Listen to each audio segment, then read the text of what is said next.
Okay, Okay. go ahead. Good evening, everyone. I assume you all can hear me. My name is Brad Waite. I'm the president of Sustainable Rossmore, and we welcome you to our May members meeting. First part is a little housekeeping. As you probably can guess, Barry and I are co-hosting, and Barry lets me be the one who is primarily responsible for putting my foot in my mouth. And he sits in the background and cleans up my mess. And as part of that, what he does is he will mute everybody so we don't get any background noise. And so when you want to ask a question or make a comment, you have two methods. You can either put it in chat, and Barry will be watching that. And you can also raise your hand electronically, or you can also try and wave your hand frantically, but there's no guarantee with 26 people that he will see that, so you're better off doing it electronically. Okay. So with that said, is you can probably see in the upper left hand corner, we are recording this as we do every month, so that anybody who doesn't get a chance to see it tonight can go back and rewatch it. If you don't agree to being recorded, then you should turn your video off, change your name to something innocent, and make sure you mute yourself and stay muted. Okay, and so let me share my screen with you and we'll start the slideshow.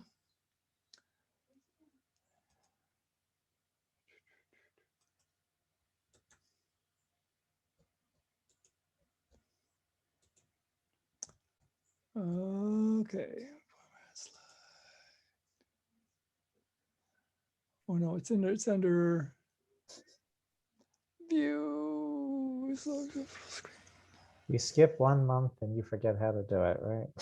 I don't like this program. Oh. Okay, well, I click on the present over at the top right here. I know you have a different way of doing it. Top right over here. Yeah, a little bit more, just a little more, one more. That's it, click on that. Well, that's too easy, Barry. Okay. So agenda for tonight. I think we've already gone through the welcome and introductions. As most of you probably know, Barry Bryan is our vice president. Next up after that will be Amanda Casey, our treasurer. We'll give the financial report. Paula Erickson, our membership chair, will give the membership report if she can get logged on. If not, I'll give it. But then I see that Adrian Byram, our feature presenter, is here. I'll quickly introduce him and then we'll turn over it to him. And I think you're in for an interesting talk. Then I will ramble on for a while with two different messages that I've got that I think are important. Then we'll talk about some of the activities we've got going and open up for Q&A. Okay. Oops, did I go too far? No. Yeah. So I think that we've talked about this enough. Unless you happen to screen capture this, you probably won't get their numbers anyway. So you're best off reaching Barry, through chat for any technical help. Okay, Amanda, you want to go through this? And it looks like a bunch of numbers to me. You're an accountant too. Don't tell me. Don't tell anybody. My name is Amanda Casey. Our beginning bank balance was $7,862. We had membership fees of $210, expenses of $322 for an ending bank balance of $7,750. Are there any questions? I don't Okay. think there should be, but Okay, just there you put go. them in the chat if there are. Okay, No. thank you. Thank you, Amanda. And Paula, are you Yeah, I'm signed on. Paula's here. okay? Yeah. You want to go over the membership report? Well, we had 14 renewals and 6 new members during the combined months of March and April. And we had 173 dues paying members in 2019, 165 for 2020, and 112 so far in 2021. However, if there's any discrepancy in the figures you've noticed, it's because Kathy Seidel has been contacting folks who have not paid their dues in a while. And we're finding that some folks prefer to be removed from our membership list, or their emails bounce back for any number of reasons. They may have moved away. So we actually have removed some inactive folks from our overall membership list. So that may account for a little bit of the decrease there. And also, if you're not a member and would like to become a member, as you can see, the dues are a whopping $20 a year. And you've got 2 choices. If you happen to write down Paula and my address, you can send the check made payable to Sustainable Rossmore there, or you can simply go on our website, sustainablerossmore.org, and then you'll find a link where you can actually fill in the form and send it to us. Okay. Any questions on that?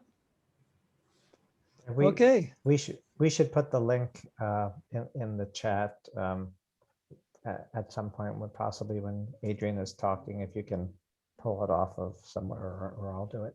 Yep. Okay. Good idea.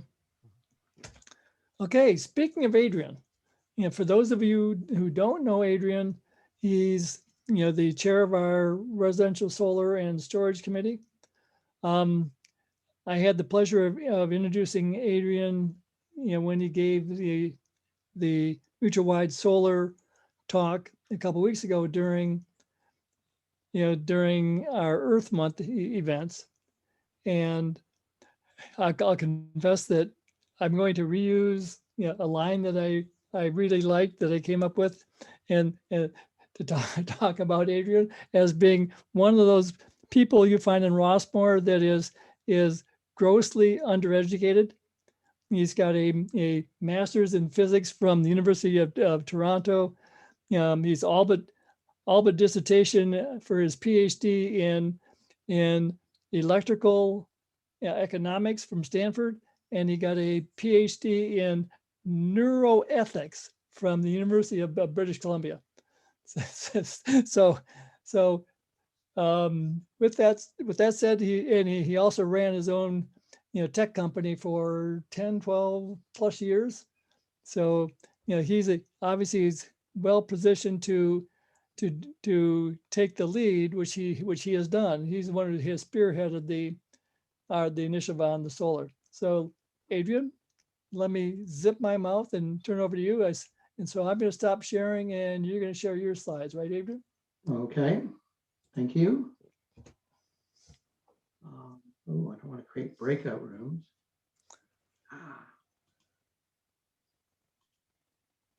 Can't get it. Turns out you really need a PhD in Zoom is what you want.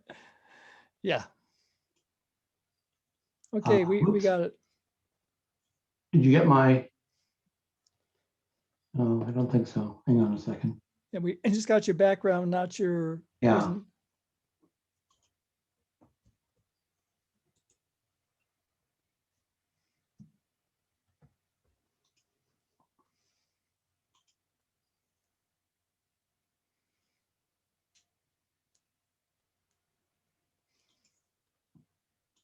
Okay, there we go.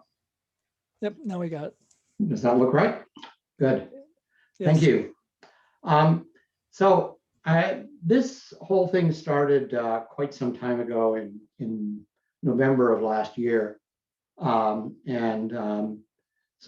I'm going to sort of start with what led me to write this article in Rossmore News back in November called Better Electricity. I'm going to start with what was driving me at that point, and then sort of lead you through where it's taken us as we've expanded the idea and more people have become involved.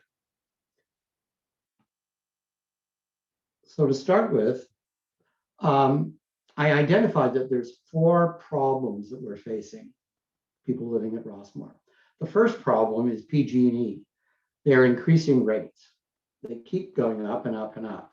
At the moment they're going up at 6.1% every year since January of 2015, and that doesn't seem like it's going to stop. In fact, it may even increase this year.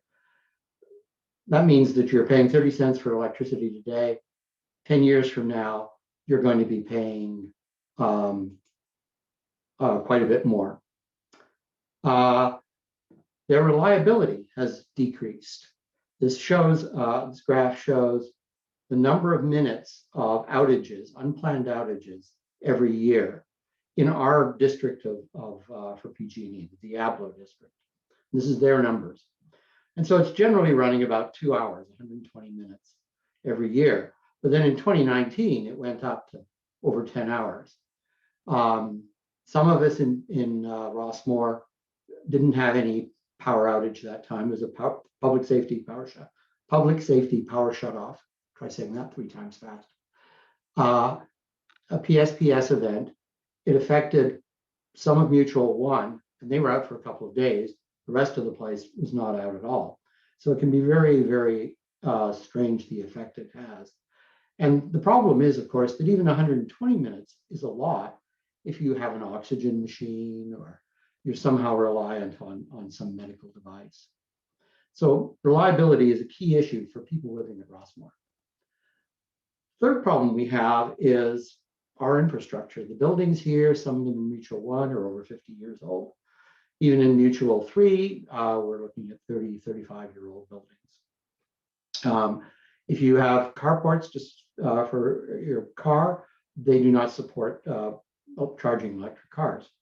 And so we have that kind of a problem. We have some issues with breaker boxes and other things that just need to be replaced. You have to keep, patching and repairing and moving it along. And how do we do that in a way that doesn't unduly burden the current residents? That's what we have to solve. And then, of course, there's something that everybody, presumably who's on this call, is very much aware of, which is climate change. Obviously, the effect it has on wildfires like we see here, but we have to find ways to reduce our carbon footprint. We have to find ways to stop using fossil fuels. And so how do we do that? Well, the most appropriate way of doing this is to use solar and a microgrid. And let me just explain what those are. You're all familiar with the idea of solar, putting it on your roof. But within a microgrid arrangement, you could have solar on this roof and this house's roof, and then maybe on this community building here, and then maybe some more out on an open field. It doesn't matter where it's located within the microgrid. All this solar can play together and provide power for any of the buildings within the microgrid.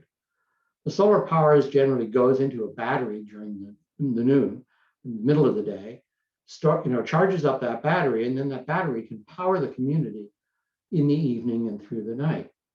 It can also sell power, excess power, to the electricity grid run by PG&E, or if there isn't enough power in the battery, it can pull power in from PG&E. So it essentially provides us with a way of taking solar power, taking it from noon, moving it to the evening, storing it, selling it to PG&E, helping us buy from PG&E when the prices are cheap, etc. Sort of normalizing that whole the whole daily use of energy. Now, that enables us to solve the 4 problems that we talked about. First of all, by going to solar, you lock in the fixed cost of electricity for 25 years. Buy this capital equipment, the solar panels, you paid for them once, and your costs are fixed. You don't have to worry about PG&E continuing to increase the prices. And the microgrid enables you to shift the power from noon to the evening. And so you avoid the price increases that PG&E is now pushing for. Energy at 6 o'clock at night, for example, is going to be 40 cents a kilowatt hour versus 30 cents at noon. The microgrid, of course, keeps operating even if PG&E goes down. And because if you do this renewal of your infrastructure at the time you put the solar in, you can get long-term financing, low-cost financing, and some sort of tax credits. So it really helps to sort of put the various different pieces together. And of course, solar power is emissions free. So you don't have to bite off all this whole microgrid at one swoop. You can start with community-wide solar and replacing some of that outdated infrastructure, locking in that low price for electricity, solving carports for EV charging. And then once that's in place and you understand how it's working well, then you can install the batteries and the microgrid controllers, driving down costs maybe even more and solving the reliability problem. Doesn't all have to be done at once, it can be done in steps. So the key thing that I came up with in the Better Electricity article that I wrote was that this is really best done at the mutual level. The mutual owns all the roofs. It owns all the carport roofs. So you can optimize where the panels get placed. Put them on the carports if there's lots of sun over there. Don't put them on top of a particular house that's highly shaded. And it also helps mutuals, especially like First Mutual and Second Mutual, which have fairly high electricity costs of their own, reduce those costs. Key to doing it at the mutual level is scale. If you're going to do, like First Mutual has 1,800 homes, you're going to use 10,000 panels. You can imagine that you can buy 10,000. The cost per panel, if you're buying 10,000, is a heck of a lot cheaper than when I put solar on my roof and I bought 10 panels. Also, it gives you access to long-term, low-cost finance. We'll talk a little bit more about that later. And then the other thing is that this is really a long-term investment, 20, 25 years. And most of us that live here have a time horizon of maybe 5, maybe 10 years. But beyond that, it's like, well, we're probably not going to be around. And so it's hard for us to make an investment that's a 20-year investment. And why should we? The people that will enjoy it will be around much later than us. So by using this financing and stretching the paying for it over a 25-year period, I pay for my part now, and whoever comes along behind me pays for their part later on. So it gives us equity across time by doing it. And that occurs because we're doing it at the mutual level.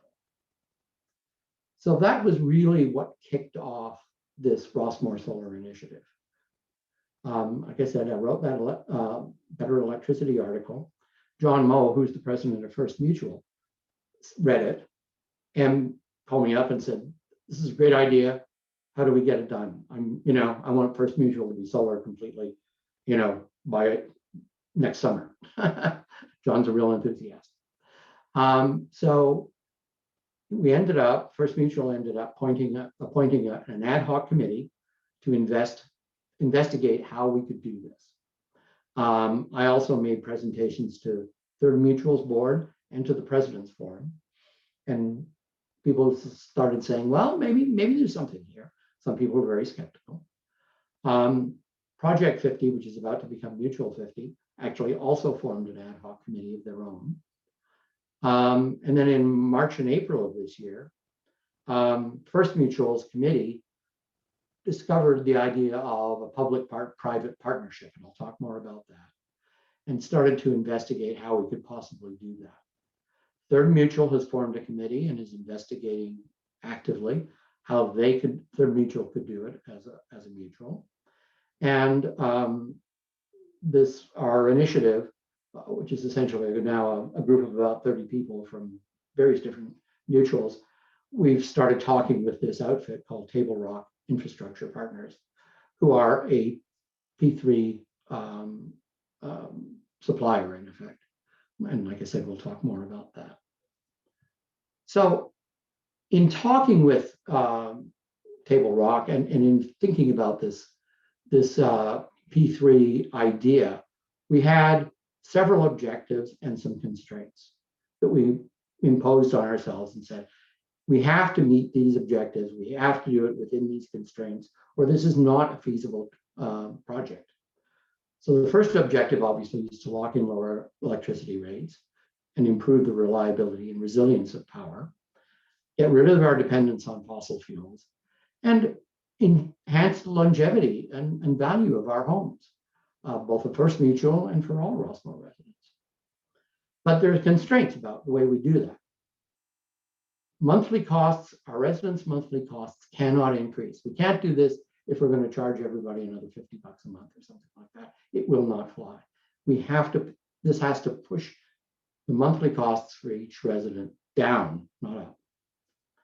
And we can't require any contribution of capital from people who are currently living here. So in other words, it's no money up front and it's lower costs from now on, lower PG&E costs. And if we can meet those constraints and hit those objectives, then I think residents here will think this is perhaps a good idea. So let's talk a little bit about this public-private partnership and how it works to really help us accomplish our objectives within those constraints. So a P3 is a partnership between a public entity, often a city or a state, but in this case, a Rossmore Mutual, and a private entity that's capable of building, financing, and operating a capital project.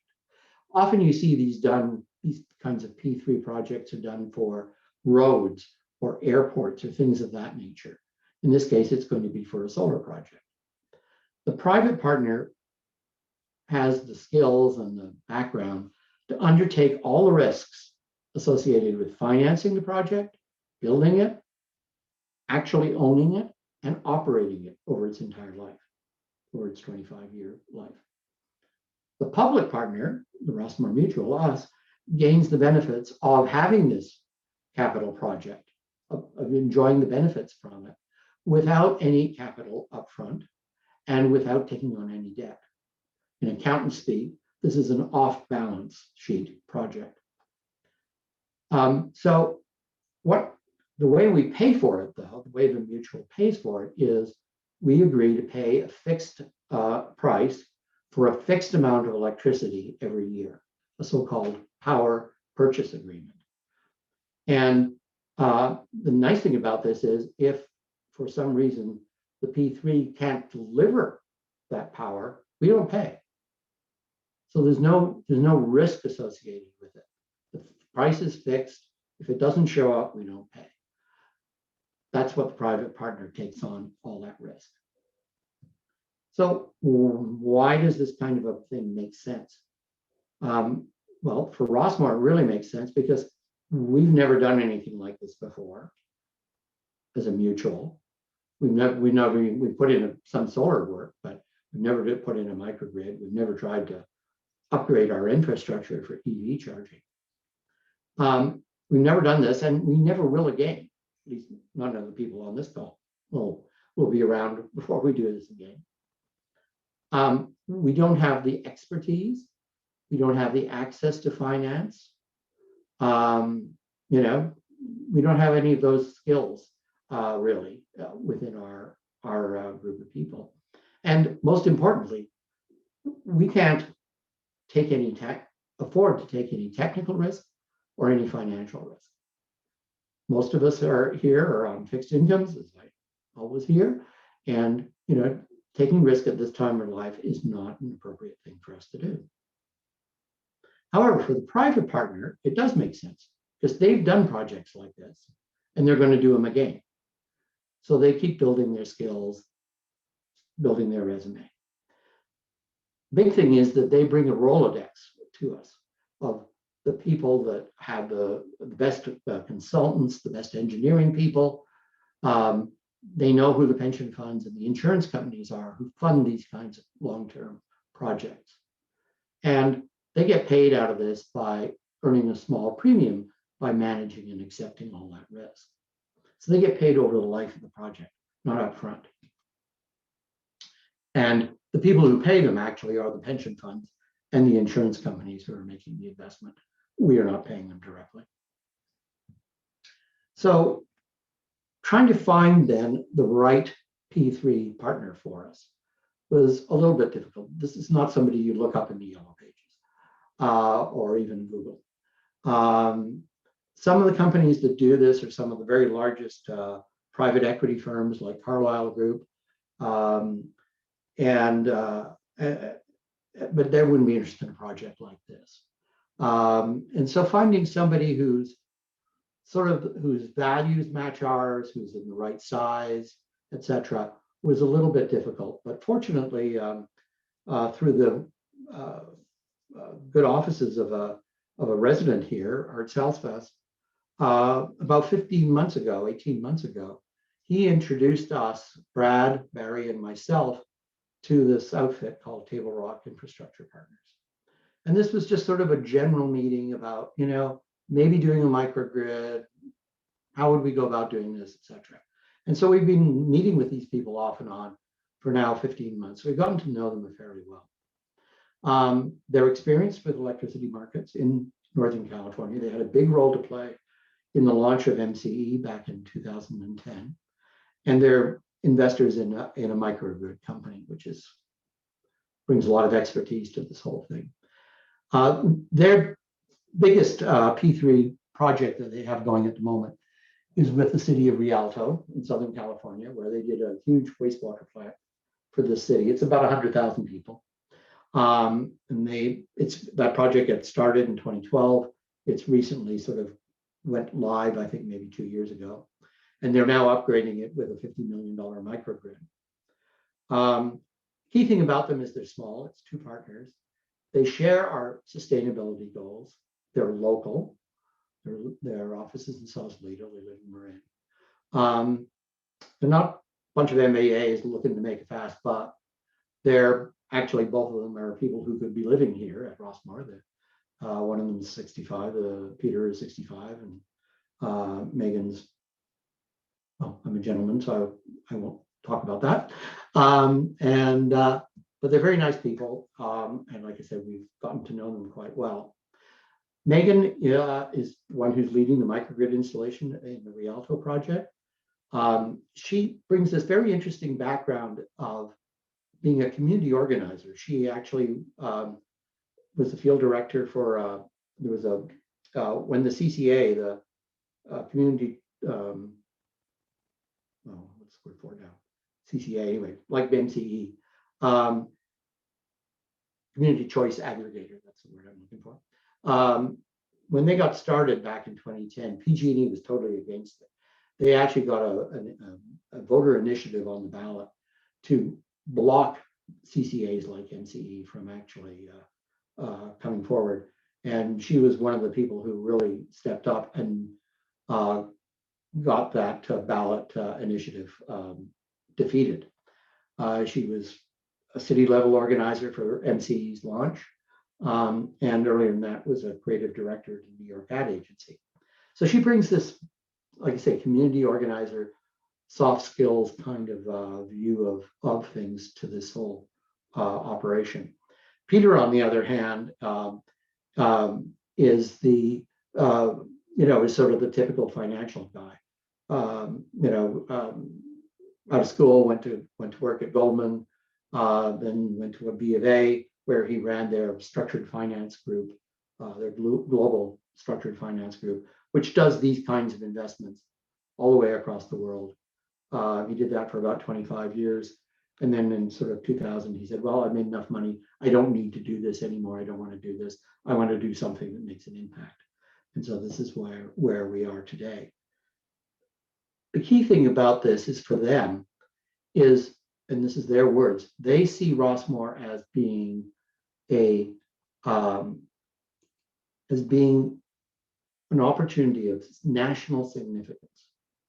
If we pull this off, we'll be one of the largest residential areas to actually have a microgrid. We'll be one of the first to do it at, most of the ones that we see out there today that are doing microgrids are new build projects. So they, they're building a new residential development. They put the microgrid in as part of it. But to actually go back and retrofit it, that would be a real step in the right direction and make us a leading player. And of course, this project fits well with their investment in Gila, but it also fits well with where we are as a country today. Biden and Harris are doing their best to build all these infrastructure projects, really pushing this. And this is infrastructure. This is what this is all about. And so I think we're at the right place in the right time with this kind of project. We'll probably find our ability to get some grants, maybe some better terms on some of the stuff. It's really positioned in the right place right now. So where do we go from here? So the next steps are in May, hopefully, First Mutual, Third Mutual, and Mutual 50 will sign this engagement letter with Table Rock. This engagement letter is the key document that starts the whole project going. It says basically, sets the terms up for this conceptual design and feasibility. And as soon as that letter gets started or gets signed, Sage Energy, who's a consultant firm up in Santa Rosa, will start this feasibility analysis and conceptual design. So the feasibility analysis is the first phase of the work, and it's a sort of a fast look at, is this really feasible? We've already done a couple of feasibility analyses based on our own information and own knowledge. But the people that have done it, being people like myself and Peter, who kind of know this stuff, but we don't have years of experience. So they're going to put their stamp on it and say whether it's feasible or not. If for some reason it turns out not to be feasible, we stop the project right there, stop spending money, and go our separate ways. Assuming it's feasible, we then move into what's called a conceptual design phase, where Sage will look at the various different projects that are participating, the various mutuals, and say, okay, where's the best place to generally put the panels? How are we going to organize distributing the power? How are we going to do the billing? All of these various different questions that have to be answered. And they'll start to get some answers for those things down. By the end of June, maybe into July, we'll have that conceptual design completed. And at that point, we can nail down the exact costs and the financial arrangements.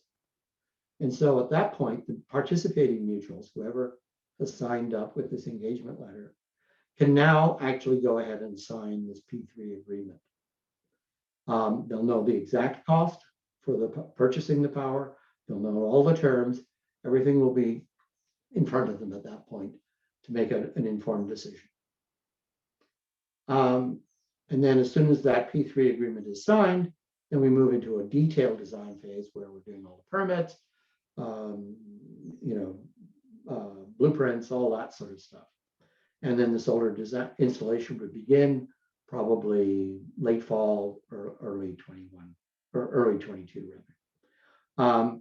And also at that point, we start doing the conceptual design for the microgrids. There's no point in going into real detail of that until we have the solar sort of nailed down. And there's some decisions being made by the California Public Utilities Commission, CPUC, that will affect exactly how you run the economics of a microgrid.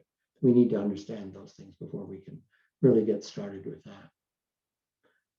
So with that, remember, sunshine is free. And it's free of carbon emissions. It's free for having to pay it. And if we can pull this off, we're all going to have really accomplished something sustainably and something that I think Rossmore and sustainable Rossmore in particular can be proud of. And thank you with that, and I'll take any questions. And thank you very much, Adrian. Actually, Barry's got a question in the chat. Can other mutuals participate in this, and when is the right time? Okay, so the idea is that this is open to all the mutuals at Rossmont. Some of them may be able to participate early, like in the next little while, and will therefore will actually participate in conceptual design. Others may not be able to do so so quickly, or may want to see what happens a little bit further, and then they will be able to come in at a later date as part of this and gain the benefits of it. There is a bit of a deadline because the PUC is going to change the net energy metering tariff. This is the tariff that controls how power is sold from your solar panels back into PG&E. And right now that tariff is very, very favorable for solar. They're going to change it for a variety of reasons I won't go into in a moment. And they'll probably make that decision in either very late this year or early next year. Once they make that decision, then you won't be able to start a new solar project and get the same tariff. So we really need to probably have a decision from any mutual. They need to decide that they're going to participate probably by late August or early September in order to get in under this tariff. Great, thank you. Thank you. And yeah, Dale's got a question, and then Dave and Amanda are after Dale. Before I ask my questions, Adrian, I just want to compliment you. I have attended other sessions, and you do a superb job of very clearly presenting the information. So thank you for that. Hey, Dale, that's why we pay him the big bucks. Yeah. Where are they? Did he get does he get a free membership for a year? Oh, better than that, he gets stock options and a year-end bonus. Okay, Adrian, I have two questions. PG&E, you mentioned early on that it's, you mentioned the Diablo district. What is basically the geographical area for the Diablo district? I believe it's basically from the ridge line on the East Bay Hills. In other words, above Moraga and Orinda, going east through Lafayette, Walnut Creek, down to Danville. I don't know if it goes as far as San Ramon. Oh yeah, okay. And then up to Martinez and wow. Pleasant Hill. The other question I have is that I'm assuming that the microgrid is hardwired. Is that true? Yes. Yeah. The batteries are connected into the solar and into the buildings that they're supporting. And so the microgrid controllers can direct the electricity from the solar into a building or into the battery, or from PG&E and in, or from back to PG&E. They can route the electricity every which way it needs to be. So it would go from the solar panels to the battery and then back to the residences. Is that correct? Yes, in effect. Thank you. Okay, Dave and Amanda, you're next. Hi, Adrian. Great presentation. Hey, there has to be a lot of communication between different buildings and manors and units. Would you be able to use PG&E's underground utility lines, or will new digging and lines have to be laid between buildings and when running around and connecting batteries to manors? Yeah, PG&E is very protective, shall we say. Yeah. And so one of the things that the consultants need to dig into, literally, is what of those tunnels there are, do we own those in some way? Does Rossmore own those? Yeah. Or are they PG&E's exclusively? And at worst, we would probably have to do some civil engineering work. Okay, thanks. And connect things back and forth. Okay, Dave Kern, can you unmute yourself and ask your question? Yeah. Hi, Adrian. This is Dave. Nice seeing you this afternoon at our Entry 11 gathering. My question has to do with, say, the mutual box, a mutual box at the idea of microgrids for the entire mutual. Can a project within a mutual unilaterally proceed and sort of do it on their own? Well, that's actually one of the things that the committee for Third Mutual is really looking into, because Third Mutual is the one that really has projects. That really are sort of independent. There's one other mutual that has some, okay, I can't remember quite which one now, but other than that, it's really Third. And they're trying, their committee and their board is trying to figure out, well, just how do we do this? Do we do it? The mutual sort of signs on and enables it, and then the projects can choose to participate or not, or how does it work? So I don't have an answer really. Because I can see doing it on a project level might be not necessarily less complicated, but logistically more possible than doing it on a mutual wide basis, because mutuals are, the whole mutual, at least in 3, mutual is spread throughout Rossmore, whereas a project is geographically confined. Compact, yeah. Well, the microgrids itself, even if, let's just say for the sake of argument, that Mutual 3 did do it as a whole mutual, there wouldn't be one microgrid. It would probably be 2 or 3. One around our section of it, Entry 11, and then others off Terra, California, and on that side of the valley. So there's sort of a financial aspect of it where it's like one unified thing, but on a technical wiring kind of a basis, it might be quite different. Thank you. Roger Svoboda, can you unmute yourself and ask your question? Okay. Yeah, I know for some of us that have already invested in solar, the promised payback, ROI is about 7 years. If PG&E rates go up as fast as everybody believes it could be less than 7 years, obviously. But nevertheless, at some point, we're going to end up having paid for, on an amortized basis, our solar systems. And at that point, get solar for free. Lack of a better term there, but for free after 7 years, if that's the case.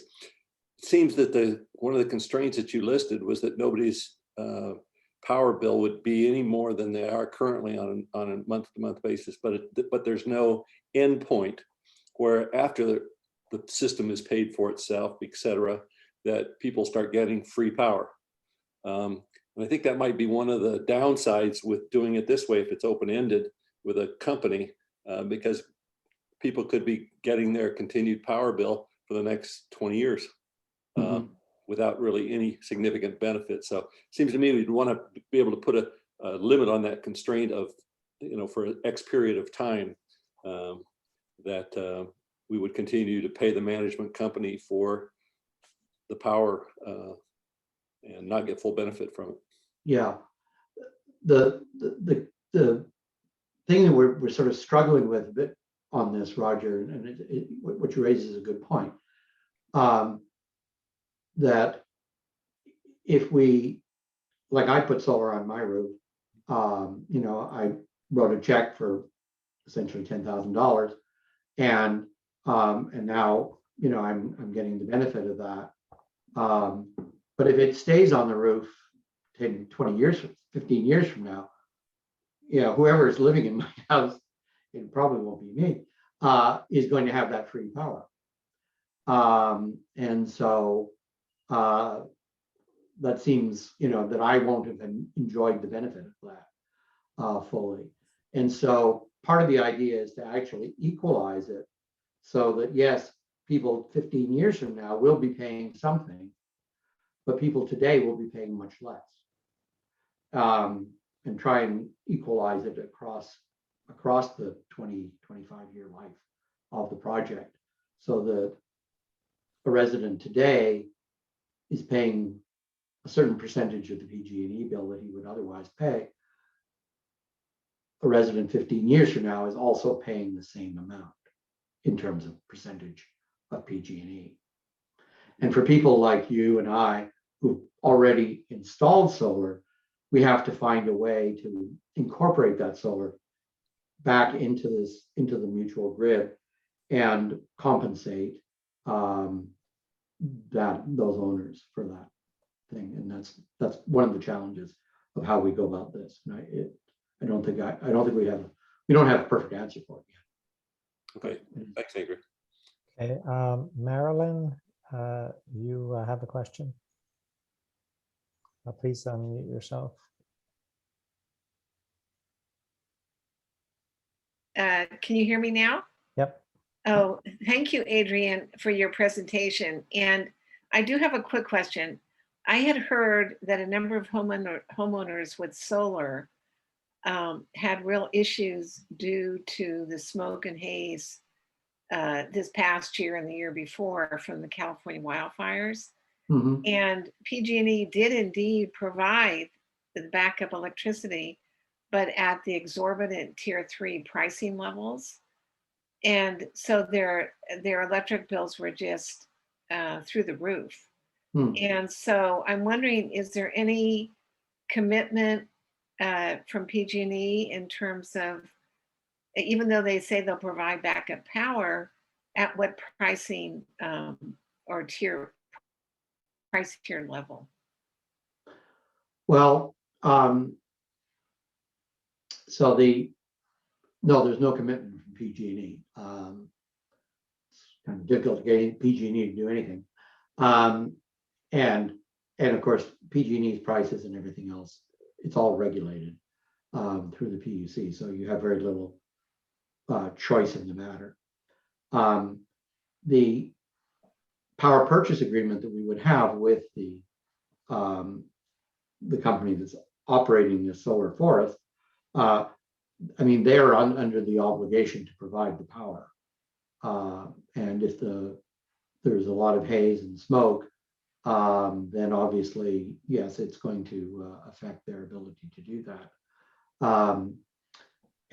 But that is sort of incorporated into the overall model for the annual production of the system over a period of a year. And Is so, there any commitment at what pricing tier level that they provide the electricity? I mean, apparently they're able to provide it at exorbitant tier 3 levels. And is there any ability to negotiate that with PG&E with this kind of an arrangement? I mean, yeah, well, the power that we would be buying from PG&E, in addition to the solar power that we're generating, the power that we would be buying from them would be under a tariff. And they would not have the ability to change that tariff just. and what do you mean by a tariff? So the California Public Utilities Commission establishes these regulatory rates that govern how much PG&E can charge. So they're allowed to do this then. They're allowed to charge solar customers tier 3 pricing levels. Hey, Marilyn, let me jump in for a second. I'm thinking that the people that you talked to were confused about the way that PG&E pricing works. Because if they're a solar user, there's probably a 95 to 100% probability that they are on what is called a time of use meter, which does not have tiers. So they can't be charged a tier 3 price because there's no tiers for someone that's on a time of use tariff, which is also, tariffs are also called rate structures. And PUC has allowed the utilities to have many different rate structures. For example, in your manor, you can switch from one rate structure, one tariff, to another if it's in your benefit.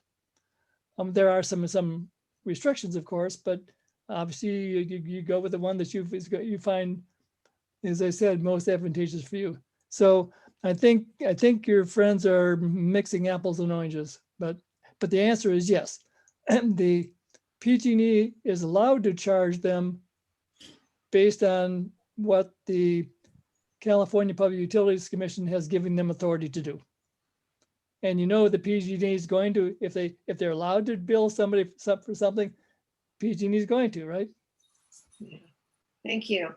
Yeah, but Okay. just to be clear about this, the consulting firm that does the work for us on setting this up, they're experts in these regulatory matters. And so what they will do is model our consumption over the entire year, and allow for things like these events, and figure out, okay, how do we best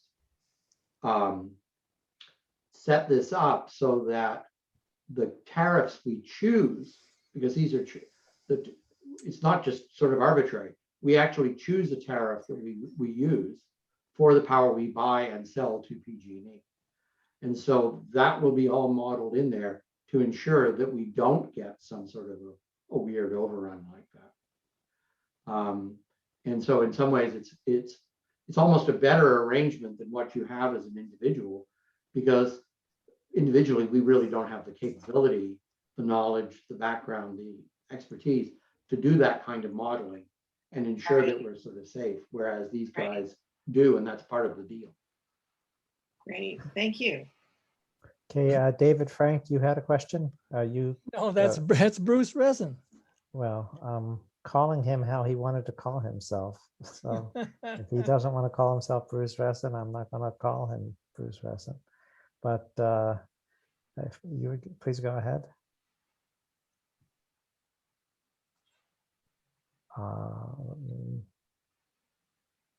Let's see. I mute myself. Can you hear me now? Yep. Now we can. Oh, hey, Roger. Bruce Resin here. Good to hear from you. Yeah, I've got. It's interesting listening to some of these proposals. I've done probably 35 or 40 installations in Rossmore, and I encourage people to, if they're interested in getting solar, the NEM agreement that has now in its second stage, as the gentleman was talking about, is going to go into the third stage. If you're in now, you're guaranteed no price increases. You're grandfathered in for either 20 or 25 years. So your cost, or the cost of solar, no matter what it goes up, is you're just it's not worth the risk to wait around till something that might come up now and risk having the NEM 3 agreement in place, which they're trying to eliminate what they call the buyback. Actually they're thinking of changing the NEM agreement. That is a huge deal. In terms of what I would do if you're thinking of going solar, whoever you wish to, I get in now because it is going to be a drastic change when the NEM 3 agreement comes through.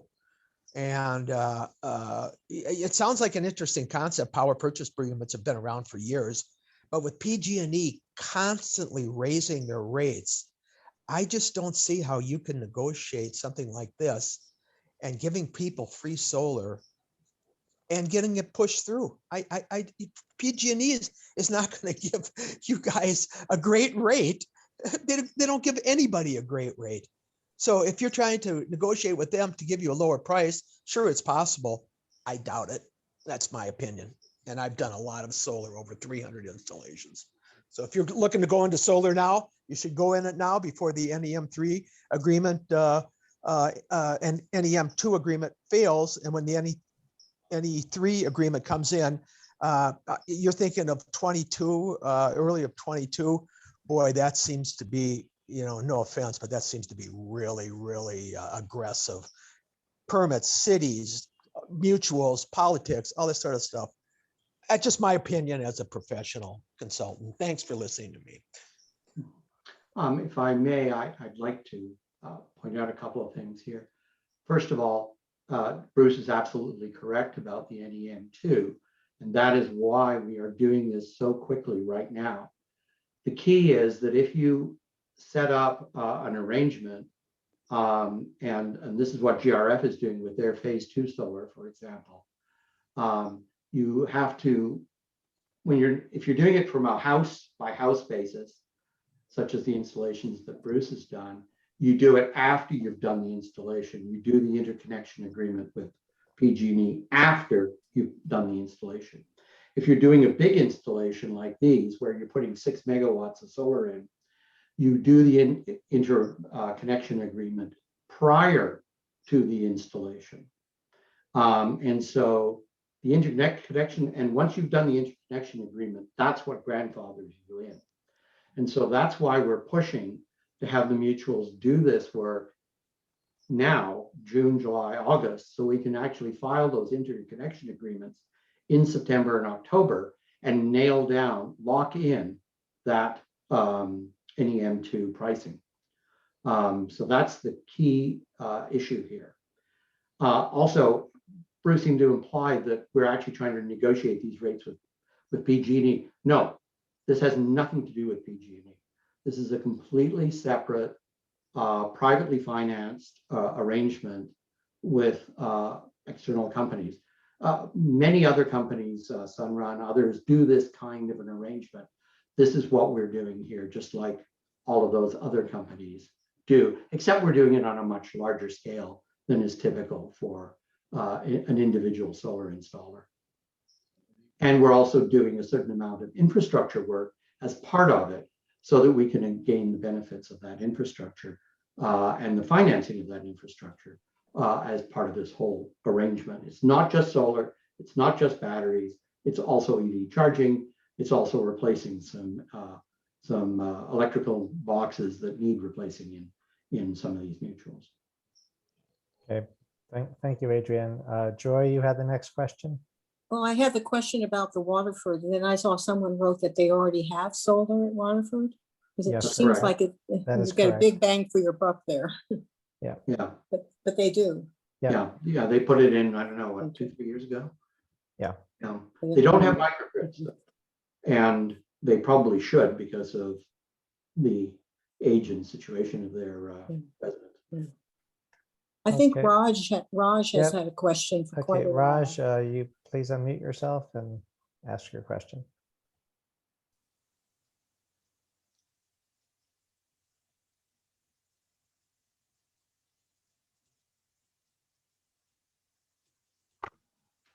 All right. Sorry, I just couldn't figure out how to electronically raise my hand, so that's why I've been waving. Okay. I'll figure that out. So my question is, I'm presuming that the way the system will be sized will be so that in an ideal situation, when we get the number of sun hours we expect, it will satisfy the requirement of the members of the mutual, whichever mutual or mutuals decides to go into it. Am I correct in that, in assuming that? Yeah. Okay, so and then also there'll be a net metering agreement with PG&E collectively, right? Yes, yes. They have what they call virtual net energy metering, where Right. they can sort of take the power from one place and then distribute the credits elsewhere. Right. So I'm thinking that if I was PG&E and I had all these assets in terms of the distribution network within Rossmore, and if I refuse to work with Rossmore, then I'm going to lose it all. I'm going to make nothing out of it. So wouldn't they be willing to negotiate some kind of arrangement? Because doing the civil work to create a whole new distribution system for the power to go across to every manor is going to be quite a task. Mm-hmm. Yeah, you'd think that they would, but I've actually, through some various different connections, ended up spending a couple of hours talking to a guy in their long-term planning department, who looks at grids and where grids are going and so on. And I explained to him what we were trying to do and what we were hoping to do, and the problems we were encountering and so on and so forth. And he said, there's no way PG&E will ever do that. But they are doing it now, right? I mean, we are getting our electricity from MCE, but using the PG&E distribution network for which Right. they credit the electricity and stuff. So they already have a template where they're doing this.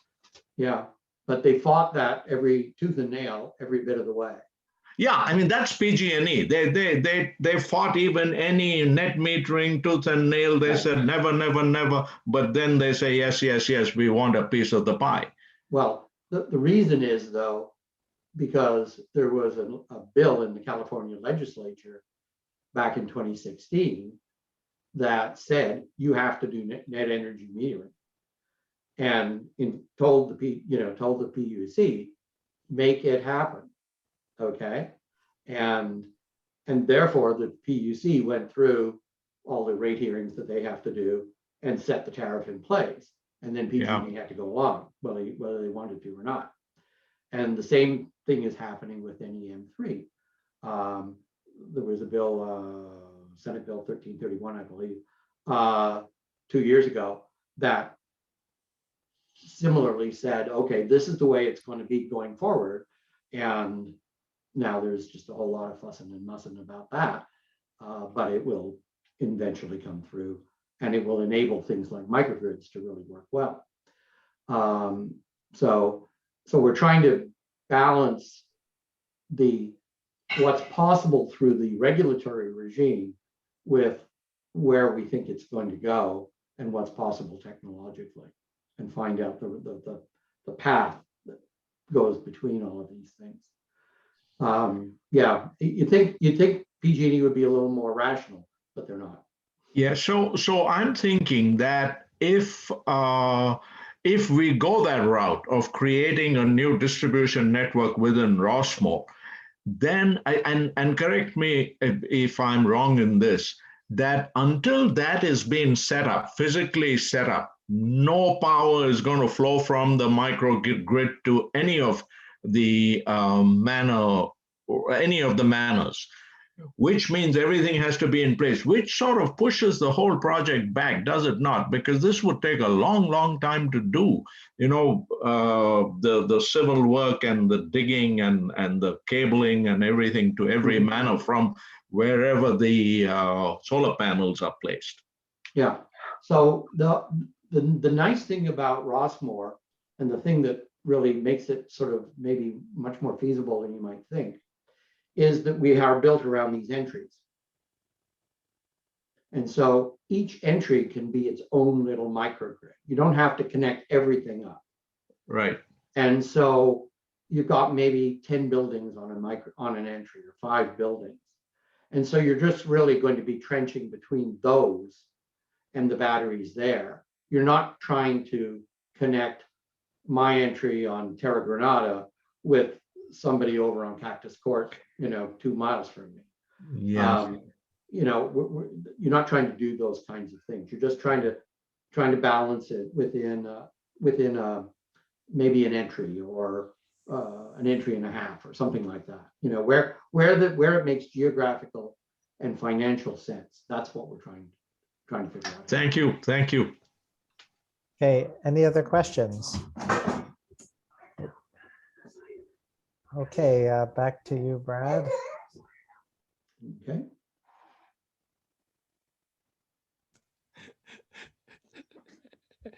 Thanks, Barry. You muted me again, but I figured it out.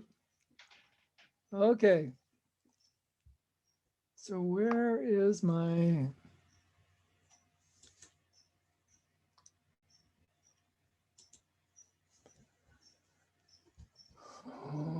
Okay. Oh. Okay, Barry, you got the chat and you got the everything else on the kernel, right? Okay, and so what I'm going to do is I'm going to go through Actually, two. I'm sorry, Carol had a question. Let me, or had her hand Oh, raised. okay. So Carol, why don't you go ahead? Oh, you have to unmute yourself, Carol.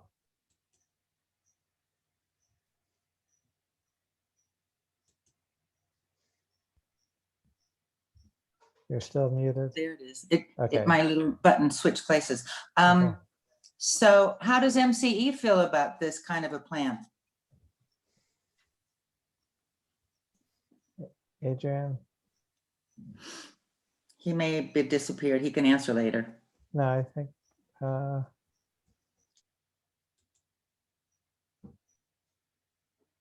maybe he did disappear. Okay, we'll hold off on that. Okay, Brad, go ahead. We'll get back to Carol. Okay, so as you can see from my slide, I do believe that our climate's a tipping point, and this year is critical. And so we need to do a lot more than we are in combating the climate crisis. But we need to do it intelligently and strategically by partnering with other organizations that are also trying to do the same thing we are. And so one of the first things we need in order to do that well is to pull together a database of who in Rossmore, whether you're a member of SR or not, who in Rossmore knows who in what other organizations that are in the environmental space.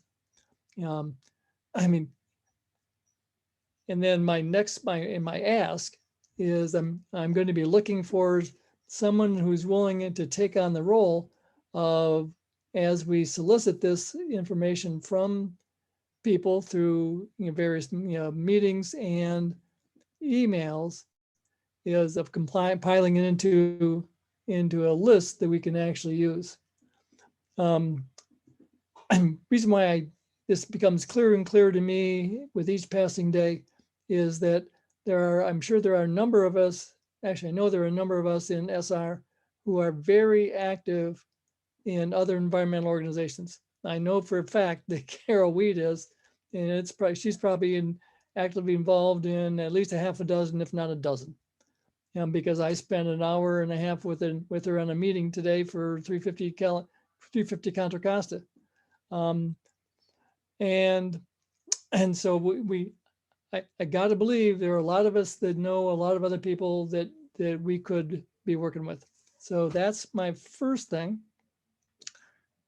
Second thing, let's see, hello, there you go, is, I think I may have jumped ahead one more too, is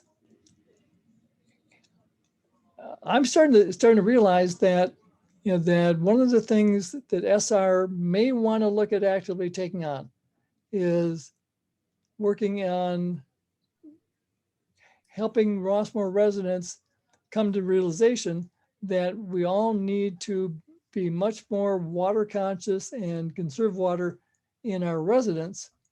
And the landscaping, watering, we kind of address through the sustainable landscape committee, but not the residential.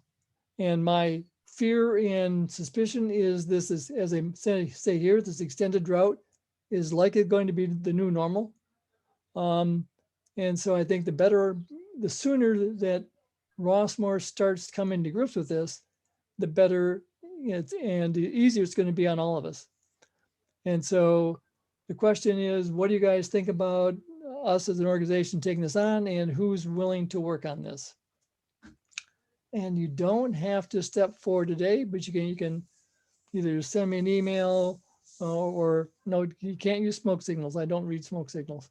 And I think I'll also bring this up at our steering committee meeting next week, because I think it is something that needs to get addressed. Okay. And then with that, Okay. I'm the, So Adrian is back, and yay. so if so we could now have Kara ask her question. Stop for a moment. Kara, Yeah. yeah. So I don't know if you heard the question before, but what does MCE think about what you're planning to do? So one of the advantages of using Table Rock is that the two partners are actually personal friends with Dawn Weiss. I think that's how you pronounce her name, the CEO of MCE. And since they were so involved in getting it started and financed, they have a close relationship. And so if there's a way to work with MCE as a result of as part of this, they will find it. If it makes sense for MCE and for us. Okay, thank you, Adrian. Carol, I assume that answers your question. So yes, it does. Okay. Yeah. Okay.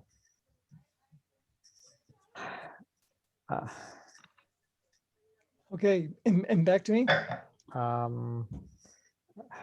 Yes, go ahead. Okay, so I'm just going to give you a real quick update on the Vote Climate Committee. And you can see from number one, that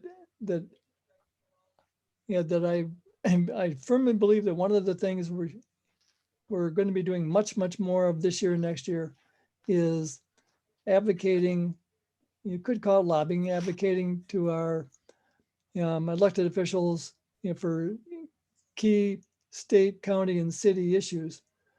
Prime example is in the state assembly right now, there's a bill called AB 1139, which is starting its way through the approval process, that would have if passed and passed by the Senate and signed into law by the governor, would to a large extent have a major negative impact on the financial viability of rooftop solar in California. And not only going forward, but also going backwards.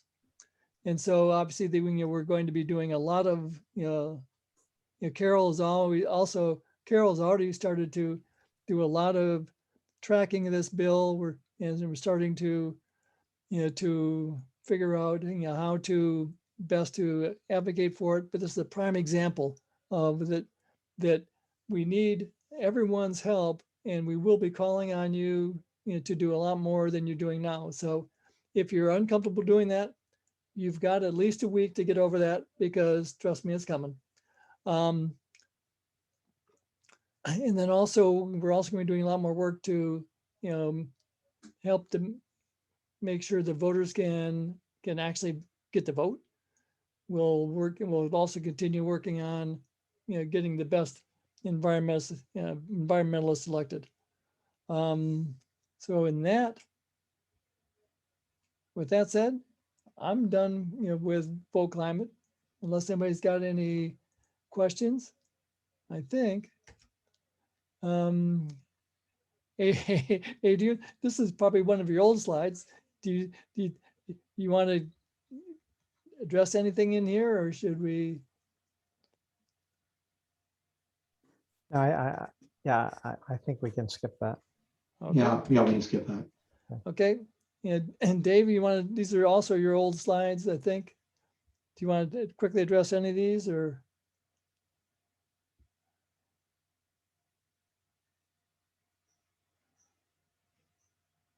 Okay, hearing nothing, we'll press on. Hold on, Brad. Dave, you can unmute yourself, Dave Casey. Can you go? Thank you. Thank you, Brad, for having such a great lead in. I really didn't know that you had made water a big issue, but the Planet Friendly Eating team has been, last month we talked about greenhouse gases, mostly greenhouse gases due to livestock agriculture, including primarily beef and dairy. So last month's topic was greenhouse gases. This month, the Planet Friendly Eating team also continues to support its wise use of resources. And this month, I thought we'd tell you a little bit about how water is impacted with livestock agriculture, because water is becoming such a key resource, not only in California, but in droughts throughout the world. So the next slide is that many parts of the world and the United States are facing a drought, and where is the water going? So a lot of water goes to agriculture, and the United Nations study has determined that 33% of all of the agricultural crops grown in the world are grown to feed the animals that we eat, so to support the livestock agriculture. So 33% of all crops are intended for livestock feed. And next slide. And growing livestock takes a lot of water. Livestock feed takes a lot of water, but it's only part of the water. There's a lot of other uses of water, and how much water. In fact, producing a quarter-pound burger, a quarter pounder, uses enough water to fill 10 bathtubs of water. So the next slide. So 1 quarter-pound burger is almost 7,000 glasses of fresh drinking water. The next slide. Or enough water for a day's water supply for 1,700 thirsty people from the same water for 1 single quarter pounder of beef. So the next slide tells us that in the United States, our domestic water use is a very small percentage of the overall water budget. About 5% of the water use in the United States is domestic water use in your house, for your showers and your toilet and your bath and your kitchen. Well over 50% of the water is for animal agriculture. It's unbelievable. And the next slide says livestock agriculture uses a vast amount of water that's available to us. So if you want to better balance our water budget, cut down on beef and dairy, and then you can flush anytime you want. Sort of a joke. So that's the water look from the Planet Friendly Eating team about the role that livestock agriculture plays in using our water resources, both in the United States, but also globally. And in the future months, we'd like to tell you about the impact on antibiotics and about deforestation and many other things. So we encourage you to eat a planet-friendly diet. So that's it from us. Any questions? Okay, Brad, we do have 2 more questions from Adrian's talk. Is that something that we can take at this point? Sure.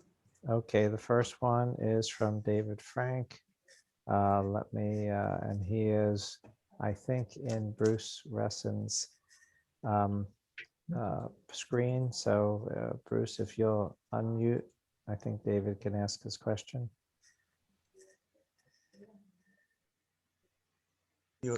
Yeah, just a couple of little comments. By the way, Adrian, a tremendous job. Very, very interesting concept. The Marin Clean Energy gives you a little bit better return, like a half cent return Bruce, excuse me, you said that David had a question to ask. And that was why I put you on. That Adrian did answer the question. So does David have a question?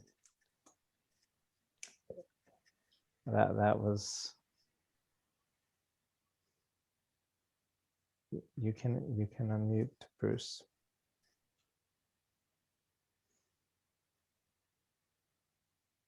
Hello? Hello. Yeah, Hello. can you hear me? Yeah, you said David had a question. That's why I allowed Yeah. that to continue. I didn't hear, didn't sound like that was a question coming from David. Oh, here's my question. Thank you, Barry. So if this power purchase agreement or sort of things goes through and you sign some form of an agreement in the next 3 months saying that you're grandfathered in at that level, what happens if that doesn't come through? I do guarantee the people that, you know, you're going to guarantee them that they're not going to lose any money on something like this if they do wait and it doesn't come through. That's the question I have to ask. Why would you risk it? Why would you risk it? Okay, Adrian? Yeah, I mean, I've been assured by various people who apparently know their work in this area that this is the way it works, that if you if you create an interconnection agreement, which is what allows this virtual net energy metering to occur. Sure. If you sign that, if you submit that agreement to PG&E, they are required by the PUC to respond to it within a short period of time, you know, like 30 days. Sure. And if you meet the standards, then they're required to do it. This is the way. So, for example, the GRF here at Rossmore is doing a phase 2 solar, which is going to be about, I think, 1.5 megawatts. And there's no way that can be permitted and do all the various different things that are necessary. And construction start before probably January of next year. And so I raised this issue with the GRF at that time and said, guys, what, you know, this NEM3 is coming along, we're going to get screwed. And so the people who are providing this phase 2 solar said, no, you misunderstand, Mr. Byram. So long as we do this ICA, the interconnection agreement, prior to the decision coming down from the PUC, you're okay. That's the way we're working it. And I said, oh, okay, I didn't understand that. And so I then sort of put that in the back of my brain and said, oh, okay, that's what we need to do. I then, when shortly, about 2 or 3 or 4 weeks ago, when I started talking with the solar consultants that Table Rock is presuming us to use, I asked them that question again. And I said, okay, you guys, you know, this NEM3 thing's coming along. What, you know, can we really get in under, grandfathered under it, under NEM2? And they said, yes, indeed. This is the way you go about doing it. And we can do that. We are doing that for other people right now. So I'm as confident as I can be that the experts who actually do this for a living at this scale are saying absolutely, yes, this is possible. Well, thank you. That's a great explanation. I've done some virtual net metering in Rossmore and it took forever to get done. Yeah, with Mutual 48. Yeah, they discourage doing it, you know. Yeah, so they did it real early. They did it in 2016. Yeah. So really got well, thank you, Adrian. Excellent presentation. Just trying to give a little background, backfeed. Okay, thanks, Bruce. Thank you. Okay, and then Mark Fellig had a question. And Mark, then, and Barry, and then after that, Yes. some woman named Carol Byram has a question or a comment. Okay, Mark, go and mute yourself. I had 2 questions. I think I've got the first one answered. In one of your slides, Brad, you said we need to bring all this together like Carol Wade has. And I thought you were saying she's done something along the lines of solar. Or were you just giving her as a character reference in everything she does?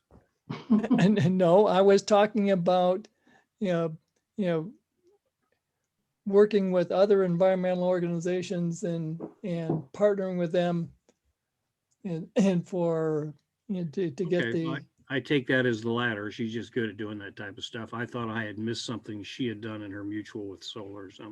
Second No. question, seems to me the Golden Rain has tabled a water reclamation project. Okay, because it was too expensive or the time wasn't right with the COVID. No. Isn't that part of the same of what we're asking here? And is that going to come back to life?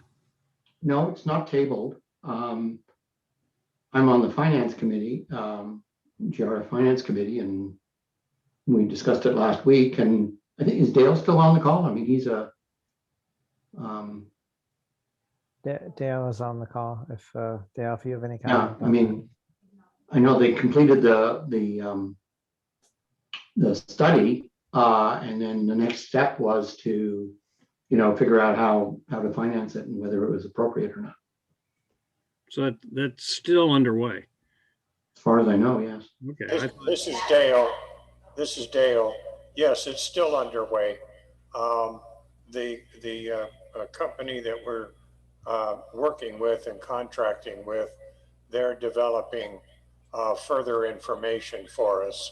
So it would be a long ways off, but it hasn't been put on hold at this point.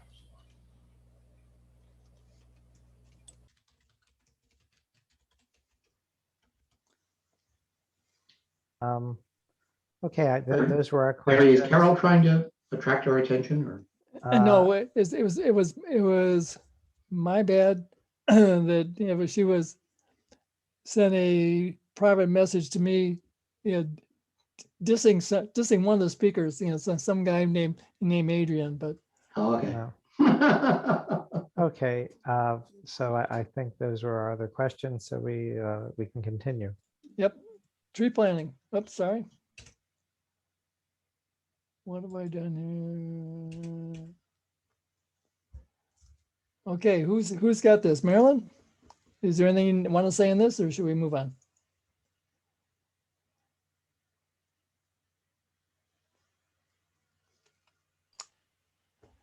Okay, I wanted to give everyone an update on the forum that the Tree Planting and Preservation Committee presented on Earth Day. And we were very pleased with the outcome. We had approximately 45 people in attendance, and there was a very enthusiastic response and received a number of positive comments after. I just wanted to let everyone know what the forum consisted of. Jerry McNair is a landscape architect, member of our committee, and she presented on trees for the 21st century. And one of the focuses of our committee is looking at the importance of choosing trees for the 21st century. And the guidelines basically state that nearly all of the environmental benefits that trees provide are linked to the mature size of the species. Bigger trees capture more GHGs, provide more shade to reduce energy use, capture more air pollutants on their leaves, and intercept more stormwater to keep waterways clean. The basic questions we should be asking in choosing trees for planting are, am I planting the biggest species possible? Can I plant my trees around buildings to provide shade? Am I considering the water needs of the species that is being planted and the drought tolerance? Am I avoiding species with severe pest and disease problems? Am I avoiding species that are invasive? And will my species choice increase the diversity of trees in my community? And Jerry went into that in some depth, and there was quite a bit of interest in her presentation. And just quickly an overview, the other presenters at our forum were Adrian Roth, who has played a lead role in Rossmore's acorn harvesting and planting initiative. I think many of you may have heard of Adrian. She worked very closely with Rebecca Pollen from the Rossmore Landscape Department, as well as a representative of the Rossmore Trails Club, who worked in partnership with the TPPC in carrying out the acorn harvesting and planting initiative. And I think what's really noteworthy is that this was Rossmore's first collective acorn harvest. It's estimated over 500 blue and live oak acorns were collected. Viable acorns were planted in 90 to 300 sites, typically 3 acorns to a hole. And the work continues now for up to 2 years as the acorns are watered until they become viable saplings. The other presenters at the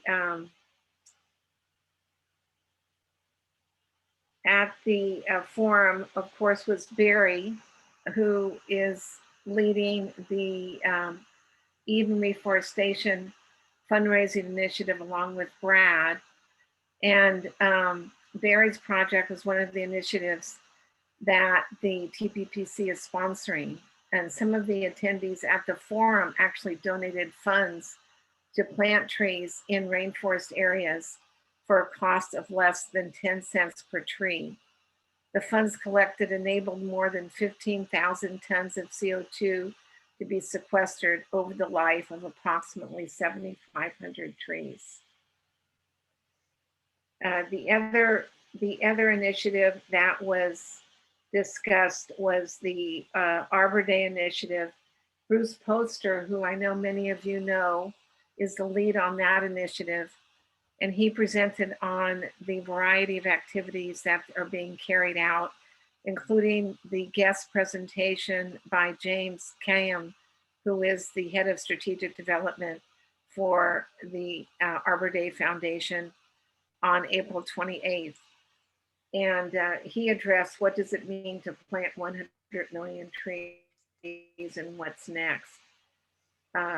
The Arbor Day Foundation Initiative team is also conducting and has conducted tabling events in Rossmore and will continue to do so at the farmers market. The other initiative that we discussed was the Rossmore Tree Tour initiative. We are actively involved in implementing that initiative. Over 31 trees have been identified by their common name and their scientific name. We're working in partnership with Rebecca Pollen from the Landscape Department, and who is very supportive of this initiative. And she will be making a presentation to the Golden Rain Foundation Board at their May meeting. We're also developing, hopefully with the Sustainable Rossmore website, a Rossmore Tree Tour page where people can actually pull up each tree, which will be numbered, and learn about that specific tree, the history of the tree, and so on and so forth. It will be a self-guided tour, and we're very appreciative to actually Sustainable Rossmore for contributing to the cost of the tree ID plaques, along with some private donations to pay for those plaques.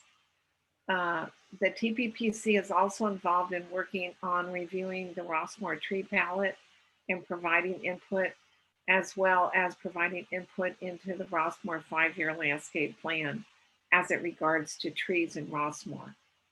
And Barry is also taking the lead on behalf of our committee on the Walnut Creek Tree City Initiative, which I was hoping, Barry, could you say a few words about that? Well, in the interest of time, I'll just say that we're moving on that. Have sent something to Kara on for the Sustainability Action Plan, and we'll be following up with her. So the work continues, but just in the interest of time, I'm not going to go into more detail. Okay, thank you. And thank you to Carol Weed too for her leadership in this regard. We really appreciate it. So anyway, that's my brief update. I just wanted everyone to know what we're up to. Working hard. And good job, Marilyn. Thank you very much.